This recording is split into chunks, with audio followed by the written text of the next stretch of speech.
I was just smiling because I really like it when you guys will like learn something here and then you'll see it and use it, you know? And especially when you see something abstract like Jungian psychology, but you'll still be able to use it and see that there's not just an academic value to it, which there is, because some of you guys, if you go to college, and you're talking to in a class discussion, your professor will comment on something and you'll raise your hand and you'll ask, so this is kind of like the Jungian duality of man. And then they'll say, wow, yes, and they'll be impressed that you know something like that.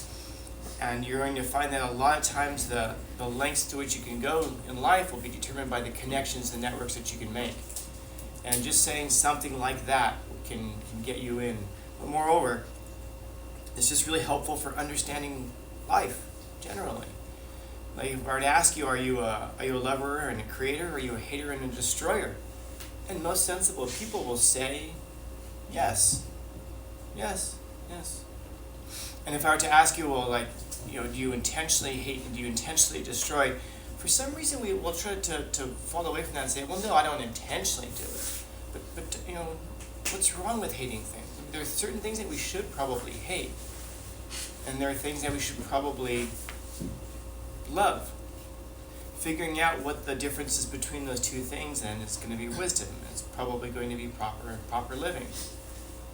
But this idea of there being, loving and creating and hating and destroying, he's not wrong that there are people who do tend towards these things. And there is this psychological drive towards both of them, and that's what I'm saying, is that there's both of this going on in all of us.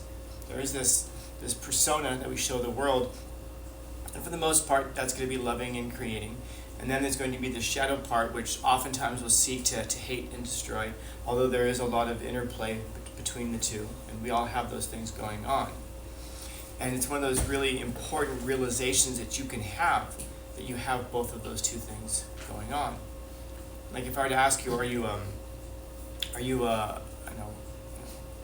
good person, or are you a bad person? Sometimes people will say, well, no, I'm an angel, or our parents will call us angels. And I have to remind you, Satan was also an angel, wasn't he? Yeah. That's important to know.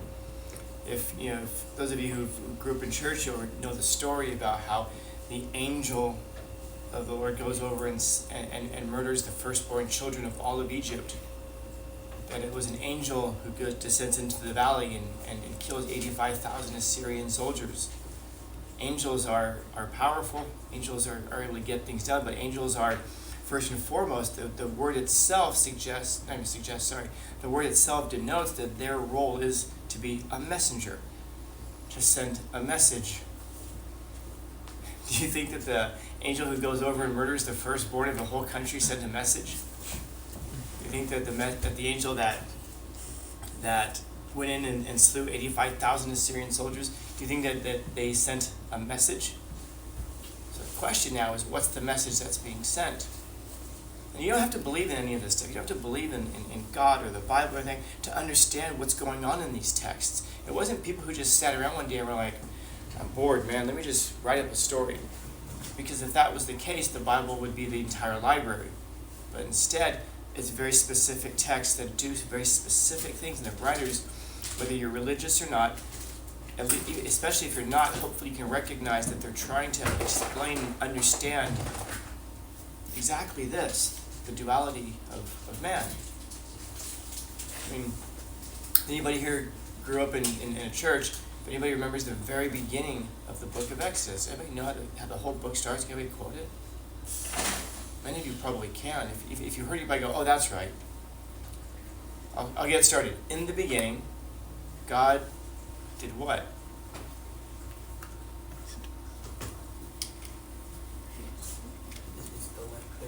It's so bad. I just mean it's badness. You don't have to be religious, but this is the foundation of all of Western civilization. And you almost have to wonder, like, how come I don't know this stuff? You don't have to be religious. There's supposed to be a separation between church and state. Well, first off, that's just a stupid understanding of what that means. It means that there won't be a specific religion endorsed. And that, by the way, that wasn't designed to protect government. That was designed to protect churches. But the whole civilization is founded on these very specific texts, and for some reason, we're told, well, you shouldn't study them, you shouldn't know them. Hopefully it makes you wonder why they wouldn't want you to know certain things. But the whole thing begins, in the beginning, God created the heavens and the earth. So if I were to ask you, what is it? What is the paramount characteristic of what it is for God to be God? What does God do? Create. Creates what? Everything that is created. Heavens and the earth. And then you'll get your 7th grade nephew or whatever who will say, well, then who created God? And he folds his arms and he thinks that this is a great argument. All things that have been created. If they're never created, because creation suggests there has to be a beginning point, which means that you have to exist within time, which time only exists if there's physical matter, material matter. So if there was something, even to say that something existed before time is almost a paradox, because there's no time by which to measure the words before, middle, or after. So that's for another time, but the very foundation of what it is for God to be God, it says that God creates. And then if you go into the New Testament, the book of John begins with a very similar statement. It's about creation. Well, why are you just Christianity? Fine, go into Islam, go into Hinduism, go into any world religion, any major world religion, and this is what you're going to find is the number one characteristic of what it is for God to be God. God creates. And so now, that being the case, does it surprise us at all that we have this this weird, and we really stop and think about this strange infatuation with content creators, with musicians who do what? Create. With artists, I'm saying. Because this is what it is for an artist to be an artist. An artist's job is to create. And isn't it weird that we have like this almost like godlike fascination with creators? If anyone remembers the story, if anyone knows the story, what Lucifer's job, or what Satan's job was in heaven. He was a light bringer, but he was also the chief musician. That's what he did. So now, that being the case, if you know the story, God creates heavens and the earth. He eventually creates the Garden of Eden. He eventually creates the first 2 people. And then, who enters the garden? You all should know this one. Lucifer? Lucifer enters the garden. Satan enters the garden. That old serpent of old, the devil, enters the garden. And what does he initially do? What does he seek to do? Destroy. So you've got this paradox. I shouldn't say paradox, but I guess you've got this duality of us, where we seek to create, because we seek to be like God. And this is the whole charge of what it is to be a Christian. Christian means God-like.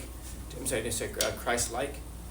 What is it that we seek to do in life? Is to be like God. In fact, that's the very statement in Genesis. If they know about the fruit of the tree of knowledge of good and evil, then they will eat of the fruit, and they will become gods like us, able to create and destroy. So, which of these things are you? Well, if you're following this duality of man, then you're both. You have a tendency towards creation. You have a tendency, you have this pull of your soul towards creation. I wonder how many of you want families. If so, guess what you're doing? You're creating, and you're creating the most sacred thing imaginable, life itself. And by doing, you actually change the fabric of the universe. If you're a musician, what are you doing? You're creating, you're making music that's in harmony with the universe. This is why if you just take random notes, throw them in a blender and spit them out, it's like, how many of us are going to listen to a full record of that? And by the way, there is something called atonal music, which people tried to do that and say, look, it's beautiful. Right? No, it wasn't. As much as you try to sell something as beautiful to people, we know what beautiful is. We couldn't tell you what it is, but we know what it is. Because if you go back to Socrates, as you know, we've encountered beauty before. We just couldn't tell you what it is. We can't describe it. So, music is exactly that, to take the chaos of the universe, which is these 12 distinct notes, put them into order so that they sound beautiful or interesting or something in some way.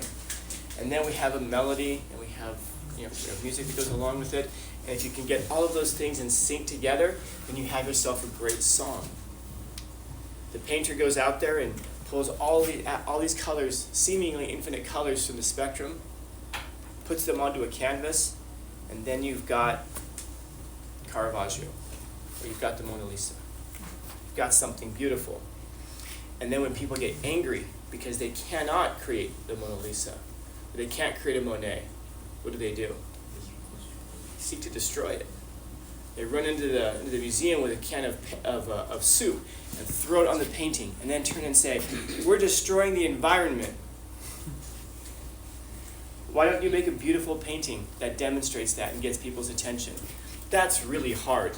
Let me just take what already is and destroy it. You've got this statue from Michelangelo, the statue of David, if you've ever seen this thing before. I'm sure most of you have probably seen it before, even if you didn't know what it is that you're looking at. But it's this massive freestanding statue. It's just standing there, David. And when you see pictures of it, like most things, even like the Eiffel Tower, you see a picture of it, you're just like, it's a tower. But if you go there, you can understand why people fall in love under this tower. Once you're there, you can see it. If you go and you see the statue of David, you actually see it in front of you. The skin on this thing is, the flesh part is smoother than this board. And the guy did it with chisel on rock, and you're looking at it, and then the more you're looking at it, all of a sudden it occurs to you, wait, there are veins in there. He actually was able to chisel veins into it somehow, so it looks like a person standing there. And how long did it take him to do this? Years. And by the way, not just years. Excuse me.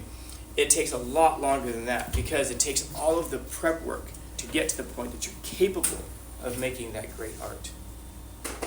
It's just like as you guys go off now into the real world, as we call it, and you get a job, and if I were to ask you how long did it take you to get a job? Fast!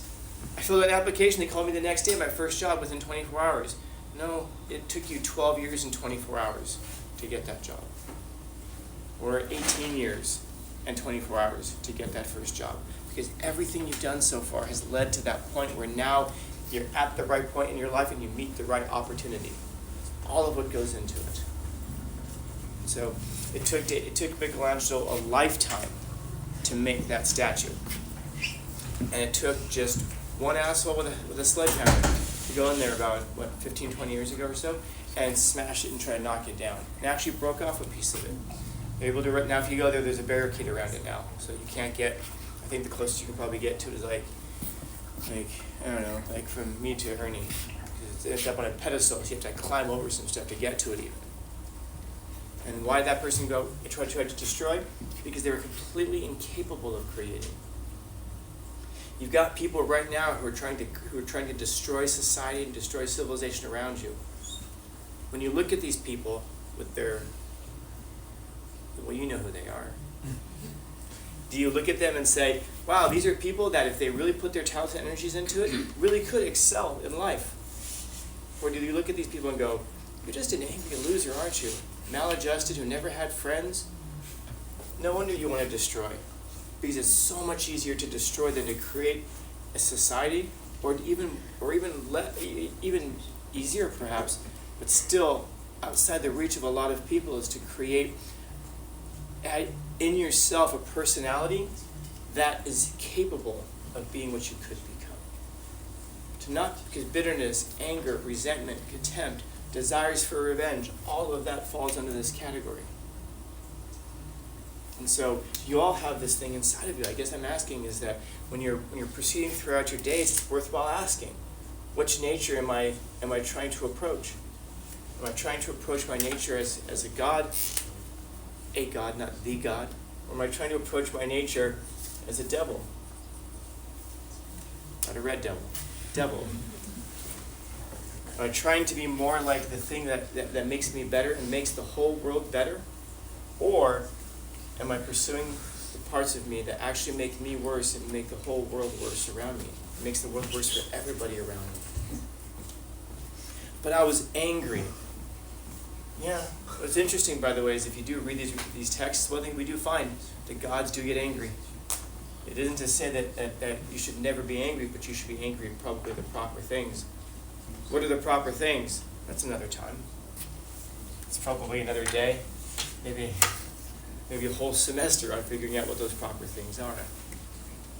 But we have in all of us these two things. It's not just a metaphor, man. I guess the difference is you got, when we have the angel and the devil on our shoulders, they're not really on our shoulders competing. They're actually in our hearts, and they're swirled about and intermixed. And a lot of our lives is spent trying to separate those two things out, the angel and the devil parts of us.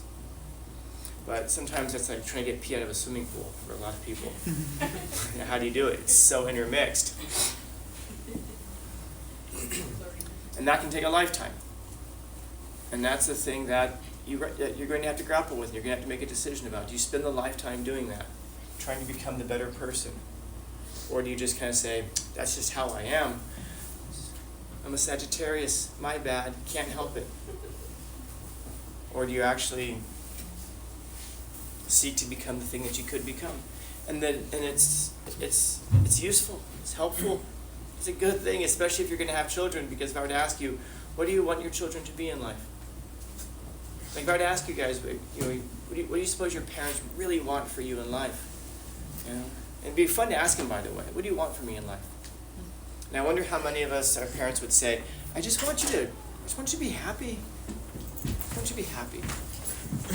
So I'll ask you, does it strike you as true that people who are angry and resentful and contemptuous and are always trying to destroy and tear things down, do you think that do they strike you as happy?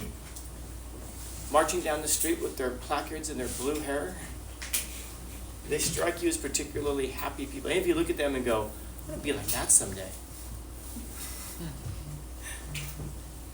Unless some of you change, you are going to be that kind of like that,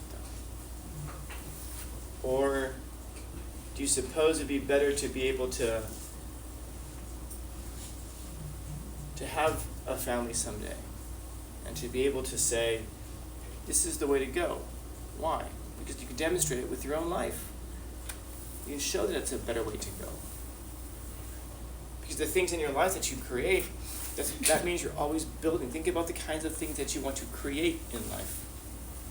Do you want to create generational wealth? Do you want to create strong family bonds? Do you want to create deep friendships? Do you want to create networks? Notice that all those good things we talk about in life, we talk about as this. And yet there are people who are trying really hard to do this because, I hate to be the one to break it to you, but no matter how perfect your life is, you think it is, there are serpents in the garden. Maybe that's the lesson that we can take from that. There are serpents in the garden. And that's probably what we try to do a lot of, is to get you ready for the serpents in the garden, because we can't go around the world and clear out the serpents.